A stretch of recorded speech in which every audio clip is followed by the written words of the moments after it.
I feel good, you look great, I like you, I can't wait. A first time, a first date, you're so fine, I'm so late. You sip wine. Halo semua, salam sejahtera Malaysia, tuan-tuan dan puan-puan. Terima kasih kerana terus setia dan bersama di dalam channel ini. Saudara-saudara yang saya amat hormati, masih lagi panas tentang cerita 8 adun rasuah di Sabah. Akhirnya cerita ini menjadi semakin panjang dan banyak saja pandangan daripada kepimpinan politik dan juga di kalangan rakyat Malaysia, khususnya di negeri Sabah.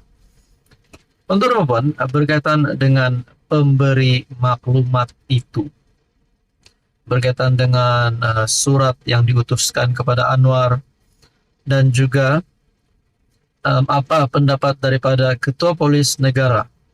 Nah, itu antara respon yang kita nantikan.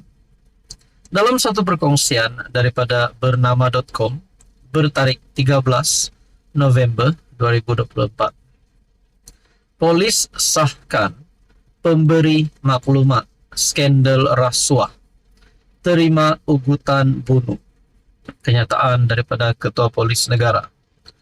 Polis mengesahkan pemberi maklumat yang mengutuskan surat terbuka kepada Yang di-Pertuan Agong berhubung dakwaan skandal rasuah baru-baru ini telah menerima ugutan bunuh. Ketua Polis Negara Tan Sri Razarudin Hussain berkata, kes tersebut kini disiasat oleh Unit Siasatan Jenayah Terkelas Bukit Aman di bawah Seksyen 507 Kanun Keseksaan, yaitu kesalahan menakutkan secara jenayah dengan jalan perhubungan sembunyi nama. Beliau berkata, lelaki berusia 36 tahun telah menerima panggilan telefon melalui WhatsApp daripada nombor tidak dikenali. Dalam percakapan menerusi panggilan telefon itu, suspek yang dipercayai lelaki tempatan telah mengugut pengadu dengan kenyataan dalam bahasa Cina bahawa suspek mengaku daripada kumpulan pembunuh upahan untuk membunuh pengadu. Suspek telah menerima arahan untuk membunuh pengadu dalam masa 24 jam jika pengadu tidak tutup mulut, dan suspek menyatakan panggilan ini adalah amaran terakhir kepada pengadu, katanya kepada bernama. Razarudin berkata, suspek turut menghantar 2 keping gambar pistol bersama peluru serta sekeping gambar orang kena tembak di atas jalan. Beliau berkata, pengadu berasa amat takut dan bimbang akan keselamatan diri dan keluarga. Siasatan polis mendapati pengadu hanya menerima 1 panggilan sahaja dan tidak menerima apa-apa gangguan selepas report and block nombor telefon itu. Polis telah membuat semakan nombor telefon melalui sistem CCIU dan IPRS dan mendapati nombor telefon itu tiada dalam perkhidmatan serta tiada rekod pemilik dan penama. Razarudin berkata, polis tidak menerima sebarang laporan ke atas nombor telefon itu dan carian rekod adalah negatif. Itu adalah kenyataan terkini daripada polis melalui Ketua Polis Negara sendiri, di mana polis mengesahkan pemberi maklumat skandal rasuah terima ugutan bunuh. Hai, hello, salam sejahtera Malaysia. Selamat datang ke channel Fels Lifestyle. Tontonan Bapak yang saya amat hormati. Berkaitan dengan berita duka cita yang diterima oleh rakyat Malaysia, di mana Tun Daim Zainuddin telah pergi meninggalkan kita. Dan apa yang mengejutkan, ada satu kenyataan daripada Tun Dr. Mahathir Mohamad. Seperti yang kita tahu, Tun Daim Zainuddin dan Tun Mahathir adalah sekutu yang rapat. Pada waktu Mahathir pernah menjadi Perdana Menteri dulu, Daim Zainuddin kita boleh katakan adalah orang penting bagi Tun Mahathir. Saudara-saudara, tak sangka kenyataan Tun Mahathir telah menarik perhatian ramai orang.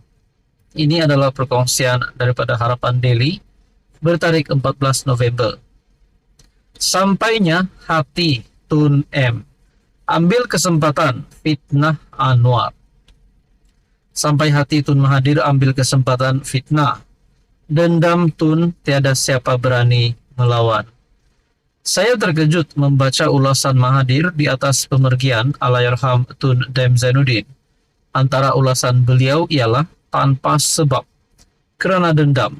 Inikah balasan yang menerima, yang menimpa kerana dendam. Sampai hati di saat keluarga kesedihan, Mahathir ambil kesempatan mengulas kematian tersebut dengan politikkan provokasi negatif. Saya tidak mahu komen orang yang sudah tiada, tetapi penulisan itu sungguh tidak adil kepada Anwar Ibrahim sebagai ketua kerajaan hari ini. Mahathir cuba menggambarkan Anwar sebagai pendendam, kononnya di usia akhir Allahyarham Tun Daim diherdik. Pernah Anda mendengar Anwar mengherdik? Malah Anwar tidak campur tangan atas urusan SPRM yang seolah-olah terlepas dari penjara di era kerajaan Madani ini. Mari kita imbas kembali cerita kisah dendam yang coba dimainkan oleh Mahathir untuk melahirkan persepsi buruk.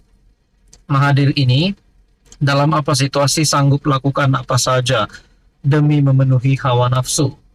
Anda masih ingat Anwar dipecat sebagai TPM dan diaibkan dengan fitnah kes liwat? Tidak cukup dengan itu, pada hari Anwar dipecat, rumah rasmi timbalan Perdana Menteri pula dipotong bekalan elektrik. Anwar dengan bantuan sahabat-sahabatnya terpaksa berpindah dan kelihatan Anwar memandu sendiri kendaraannya berpindah ke rumah di Damansara. Keesokannya, jabatannya sebagai timbalan Presiden UMNO digugurkan. Habis Mahathir canangkan di akbar-akbar mengaibkan timbalannya. Polis atau SPRM belum lagi melakukan sebarang siasatan, tetapi Mahathir telah mendahului dengan pelbagai tuduhan. Ketika Mahathir mahu Paklah meletakkan jawatan, dia sanggup menyerang Paklah dengan bekerja sama dengan pemimpin UMNO. Selepas itu Mahathir lakukan perkara serupa. Diangkat Najib, terus menjadi PM dan minta Najib lepaskan jawatan. Anda bayangkan dendam Mahathir. Bila Najib tidak mahu mendengar arahannya, dia sanggup bertemu musuh politiknya, Anwar yang dia penjarakan dahulu, semata-mata mahu menjatuhkan Najib. Dendamnya tidak berakhir di situ, sebaik saja menjadi PM kali kedua, rumah Najib diserbu pihak polis. Apa kata Mahathir ketika dia bersama PH untuk jatuhkan Najib? Jika saya tidak menggunakan DAP, kita tidak akan mencapai majority, dan Najib akan terus menjadi Perdana Menteri. Antara DAP dan Najib, mana satu yang kita perlu jatuhkan? Anwar dikenali oleh sejuta ahli partinya sebagai pemaaf tahap dewa. Ahli parti marah presiden mereka terima Mahathir, tapi Anwar tetap maafkan. Terbaru, Anwar maafkan Najib secara pribadi. Beliau disindir oleh pembangkang.